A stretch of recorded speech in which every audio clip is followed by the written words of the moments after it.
अक्सर आपने सुना होगा कि डायबिटीज़ के अंदर जो है इंसान की सेक्सुअल पावर बहुत कम हो जाती है और उसको जो है अपनी डेली सेक्सुअल एक्टिविटीज़ के अंदर परेशानी आनी शुरू हो जाती है। तो आज के इस टॉपिक में इसी इम्पोर्टेंट इशू के ऊपर बात करेंगे जो कि डायबिटीज़ एंड इरेक्टाइल डिसफंक्शन। तो वीडियो में आगे बढ़ने से पहले मैं हूं doctor Ashraf, consultant diabetologist and physician practicing at Mednol diabetic care Lucknow. तो अगर अभी तक आपने हमारे चैनल को लाइक और सब्सक्राइब नहीं किया है तो प्लीज़ इसको लाइक कर लें और सब्सक्राइब कर लें और अपने जानने वालों में इसको शेयर कर दें, क्योंकि हम ऐसी इन्फॉर्मेटिव वीडियोस आपके लिए लेके आते रहते हैं। तो चलिए आगे बढ़ते हैं।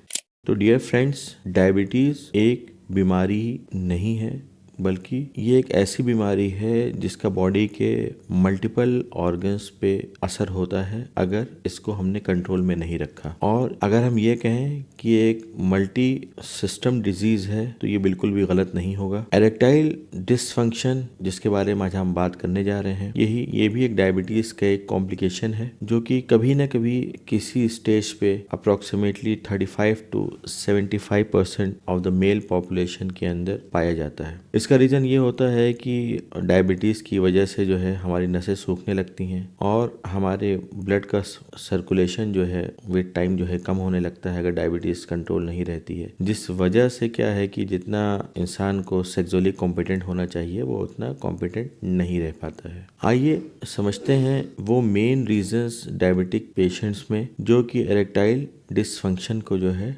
ट्रिगर करते हैं। तो सबसे पहला क्या है कि हाई ब्लड शुगर, कि जब हमारे ब्लड में शुगर के लेवल बहुत ज़्यादा हाई रहेगा तो नर्व्स और ब्लड वेसल जो है over a period of time damage होती चली जाएंगी।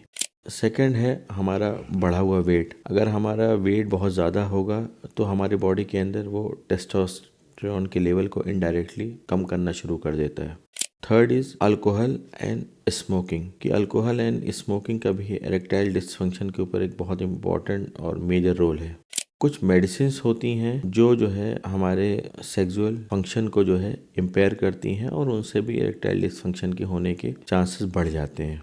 अगर ये सारी चीज़ें एक डायबिटिक पेशेंट के अंदर हों तो ये सारी चीज़ें कंबाइन होके इरेक्टाइल डिसफंक्शन की प्रॉब्लम को बहुत ज़्यादा जो है बढ़ा देती हैं। आइए जानते हैं कि डॉक्टर से कब कंसल्ट करना चाहिए। तो इरेक्टाइल डिसफंक्शन एक बहुत ज़्यादा सेंसिटिव टॉपिक है। मरीज़ इसके बारे में अपने घर पे और अपने डॉक्टर से बताने में बहुत ज़्यादा हिचकिचाहट महसूस करता है, जिसकी वजह से जो है over a period of time ये प्रॉब्लम बढ़ती चली जाती है और फिर जब वो अपने डॉक्टर्स को बताता है तब तक ये प्रॉब्लम इतनी ज़्यादा बढ़ चुकी होती है कि इसमें रिवर्सल के चांसेस काफ़ी हद तक जो है ख़त्म हो चुके होते हैं। तो अगर किसी को इरेक्टाइल डिसफंक्शन है तो सबसे पहले उसको क्या करवाना चाहिए। अगर किसी को ये परेशानी हो रही है तो अगर उसको डायबिटीज़ नहीं है तो फिर भी वो एहतियात के तौर पे जो है अपने ब्लड शुगर को चेक करवाए, अपने HbA1c लेवल्स को चेक करवाए, अपने हार्मोनल प्रोफाइल को चेक करवाए, स्पेशली अपने टेस्टोस्टेरोन के लेवल को चेक करवाए।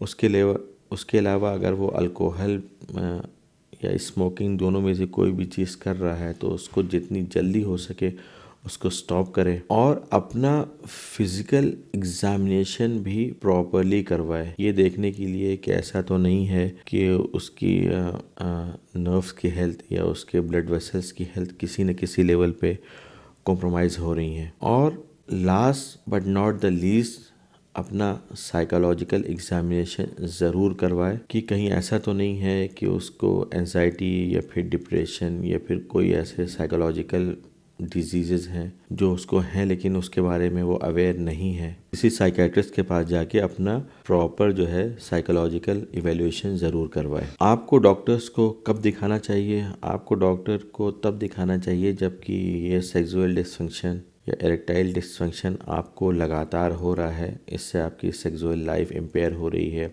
इससे आपकी फैमिलियल लाइफ पे इम्पैक्ट हो रहा है।